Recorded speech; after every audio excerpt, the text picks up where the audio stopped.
Hi everyone. Hi everyone. So sorry about last night and having to miss the live. So I wanted to make sure that I'm online today to um, continue to foster the masterclass that we are doing. And so one of the most beautiful things that comes out of these when even though I had a migraine, but it's always such a reminder that we are focusing on inclusion. We're focusing about meeting people where they're at. I deal with multiple brain injury, having a minor brain injury, multiple concussions, and Lyme disease. And so having these, invisible diseases impacts my day to day. And we're going to be talking about this more outside of Veza and Ishvara, which is a new branch of Veza we're starting to talk about invisible disease because it does impact how we show up to work. And some days are really hard. And some days are, it's hard to show up, be clear, not have the brain fog, and not to be able to function. But that's not what we're here to talk about today. So I did want to just share that. So I appreciate your understanding and the comments and the messages that I did receive. Always appreciative of that because this is a type of understanding we want to create when we're thinking about inclusive work environments as well. And so with this, so today we had some questions from yesterday asking about the strategy. Um, and so, hi Megan, talking about strategy. So one of the big things people were asking about was, well, what if people leadership isn't bought in, or there's no budget associated with this, and how do you navigate the situation? So these are really great questions and something that always important when we are thinking about strategy. When we are thinking about when leadership isn't bought in, one of the best things to do is actually looking back at the values of the organization. What is the mandate? What is our organizational goals? And how this IDEA+B strategies and processes and input and intention is going to actually impact the end goals and impact the end goals of the organization, and how will it will help the organization reach them a lot faster with ease and more grace as well. And so when we start talking in those terms, where it just makes business sense again, where it actually aligns to the business goals, aligns to the outcomes, aligns to what's already on the table, and you're just like, well, no, we're not changing things. What we're doing is actually adding another lens in, another perspective in, and also ensuring that we are looking at everything that we're doing from this lens. It's not always an add-on. And that's what I really want people to understand. It's really about changing the way that we do business. It's really changing the way that we actually operate on a day-to-day basis. Because what we're doing is even when we do unconscious bias training, which we're going to talk a little bit more about tomorrow, is the reason why we do this training is to get people to think differently and get people to think about their work differently and how they approach their work and what does that look like. And so when we're able to do that, it changes the way that they actually start to look at how their processes are and the workflow is and how they actually approach all projects. But again, it's not an add-on. What it really is just about shifting the way that people approach the same problem from a different lens. And one of the things that with IDEA+B, most of the times we're missing the different perspectives that are needed in order to understand and how else can we be more functional.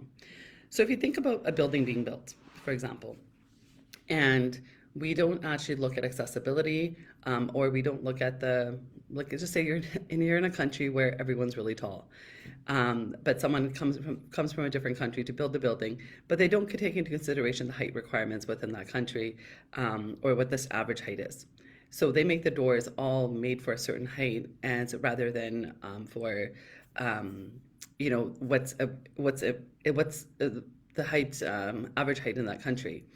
Well, then what that does is actually if they actually had the voices of that demographic or that community, as they're doing their projects, all of a sudden they're actually meeting the needs of the community, actually making something that's more usable. So that's actually how practical it is. It's really thinking about, well, who are we missing, or who are we not catering our product, our service, or our project to? And who else needs to be involved with that in order to make sure that we are covering all these dynamics. There's multiple scenarios out there in cases where people will go into local communities, but they don't understand the way that local communities operate, and they don't actually involve the local community in setting up the project or things like that. So they actually miss out on real nuances of what would actually thrive within that community and how to get the community engagement. And that's actually the most important piece. And so, you know, and that's where we're thinking when we're looking at creating strategy from IDEA+B, what we're really doing is actually making sure all the voices that need to be there, all the considerations, and everything that's going to, all the interested parties are present at the table. That's what we're actually trying to do.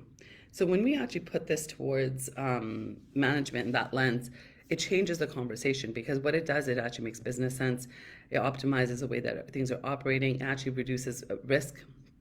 It also reduces cost in the long term because you're not having to revamp things again. What you're really doing is doing things from the get-go. You're doing things properly, and that's actually the most important piece. So when we're also thinking about, so that's actually how to get management involved, really thinking about the end goals of the organization, how this lens can actually support them, and actually talk in terms of business terms, talk in terms of risk management, budget numbers, resourcing, all of those things, and that's actually when how to get management involved. Many times it's like they don't understand because it's most people in the world right now think IDEA+B is separate, but it's actually like no, it's fundamental to the way that we run business. That's why we want to do it with sustainability and Indigenous relations as well, because that actually like really grounds in everything to doing business in the most efficient, most in a value-based way that it was with the greatest impact to the communities that we're serving as well. So super powerful in that sense. And the other question in regards to strategy was, well, what if there's not a budget associated with it?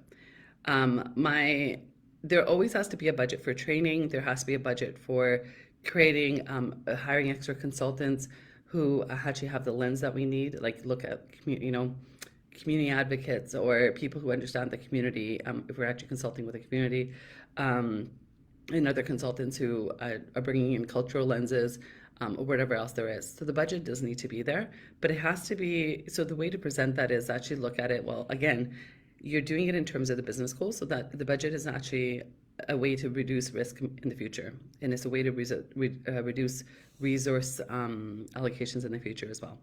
So when we're thinking about the budget and to actually making sure that's happening, that's actually the way to look at it for strategy.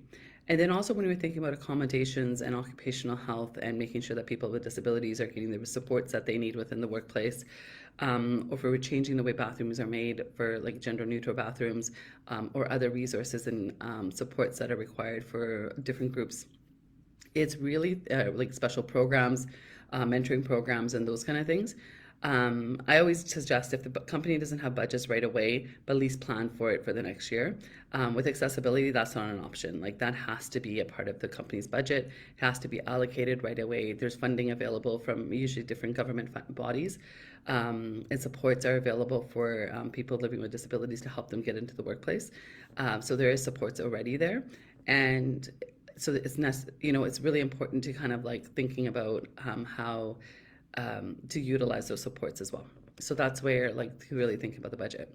So talking about today's conversation around functional committees, one of the things is many times many people will say, we created a committee, it became a social thing, or it became a listening group, but they don't really know what they're doing. They're really kind of floundering and like they know that they want to do something, but they don't know what to do.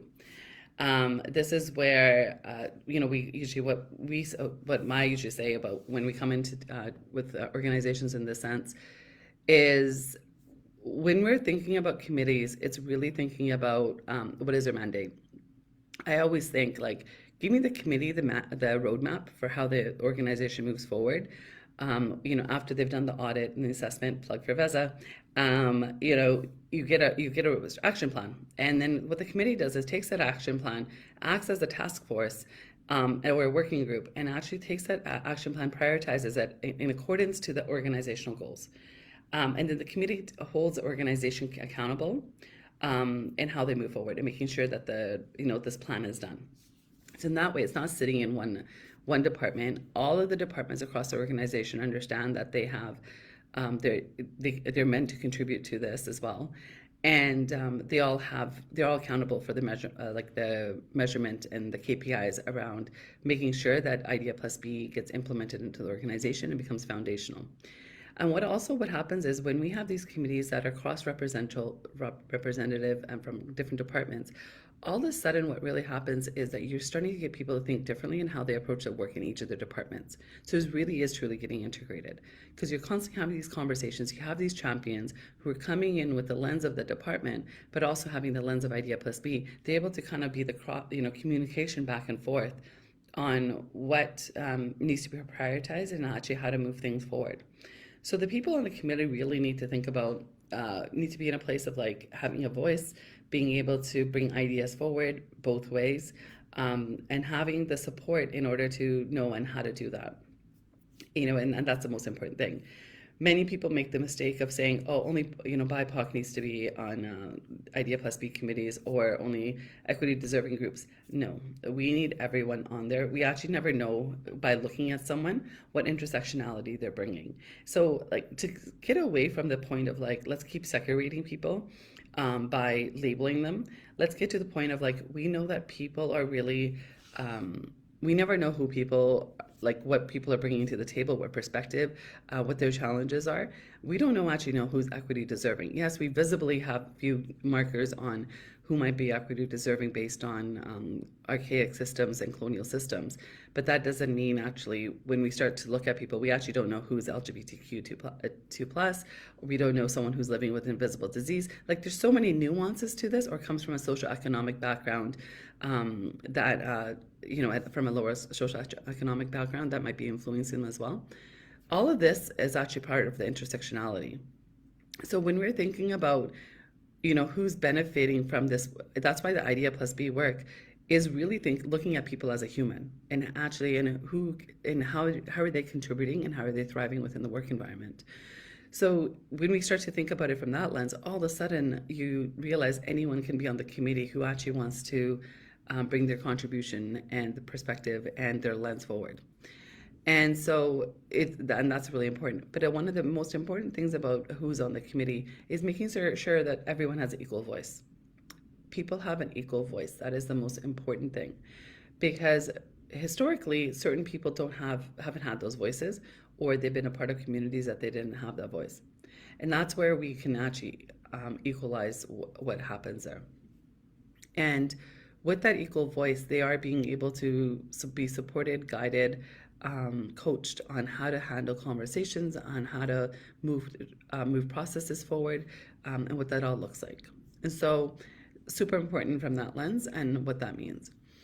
And so when we're thinking about the composition of IDEA+B in order to be functional, really thinking about the cross-departmental, is coached, has supports, is able to bring the information back and forth, and has the tools and the resources to be able to do that. That is the most important piece in terms of composition, but then also looking at how do we move this forward as well. And then from the next thing that we always want to look at once they've already had this kind of mandate is really making sure they have a charter on how they work, how they function, and what happens if things are outside of scope, because that happens a lot. Because sometimes people are like, well, they don't trust HR or they don't trust executives or administration, that they don't bring their complaints forward, but they're bringing it forward to someone on the IDEA+B committee. Because they think that that's where they can, which is actually, so IDEA+B committee members need to be trained and supported in understanding what are the resources available and what are the pathways people can go if they have complaints or want to process, what's something that happened, understand if it was a microaggression or not, because that happens a lot, or if it was racism or not. So they have a voice on how to, handle those conversations. But the thing is, they can't do anything most times because it's not in their job function. So this is where they can be the sounding board, but the job functions have to be clear on what is the pathway, and they can support individuals through the pathway in order to kind of help them navigate that and provide them extra support and, that kind of really seeing them as they're going through the process of, processing a formal complaint as well. And that's what an IDEA+B committee member could do, but they need to be coached on that and trained on that as well. One of the other things is like with these committees, making sure that the terms are really clear of like how long they're on the committee for, how they're volunteer for the committee. One of the reasons I push for volunteer is because sometimes we only choose we have affinity bias on who we choose to be on committees. So when we actually ask people to volunteer and actually have a statement of interest that is, submitted as well in an application, you're not gatekeeping. What you're actually really doing is giving people an opportunity to participate who usually wouldn't participate or who don't always have a voice. So that's why it's really important to be able to have that process that's a little bit more equitable. We're just not choosing people based on who we think that needs to be there. And it also gives people an opportunity for professional development and personal development, gives them an opportunity to learn to have a voice and make a change, contribute to the organization in a different way. Also allows them to be more deeply engaged with the organization and the outcome, where it actually helps with retention as well. So super important from that sense. Couple of the other things about functional IDEA+B committees is know that rupture is going to happen, and know that there's going to be times when people are just feeling so discord or disconnected because we're actually hitting up someone's personal belief systems and someone's personal views of the world and someone's lived experience. And having spaces and understanding how to support trauma-informed, creating trauma-informed spaces within the workplace is super important. Because a lot of these triggers are based on trauma. They are based on whatever the trauma might be, but also is based on past experience and from past values. So it's super important to kind of just, find ways to kind of train them, engage them, and also have someone being able to facilitate those conversations in more of in a mediation kind of way.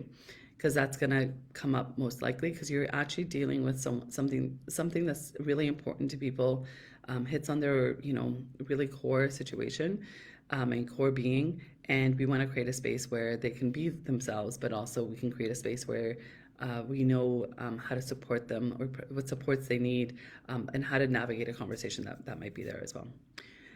And so one of the last things I will kind of share about functional committees, people join because they want to feel a sense of like achievement, a sense of like contribution, and a sense of like making a difference. So find ways that they can make that difference. That's the most important piece.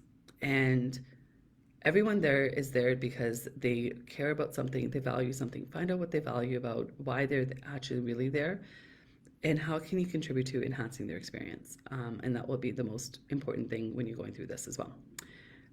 Always open for more questions, and we look forward to seeing you a little bit later for the day 3 as well.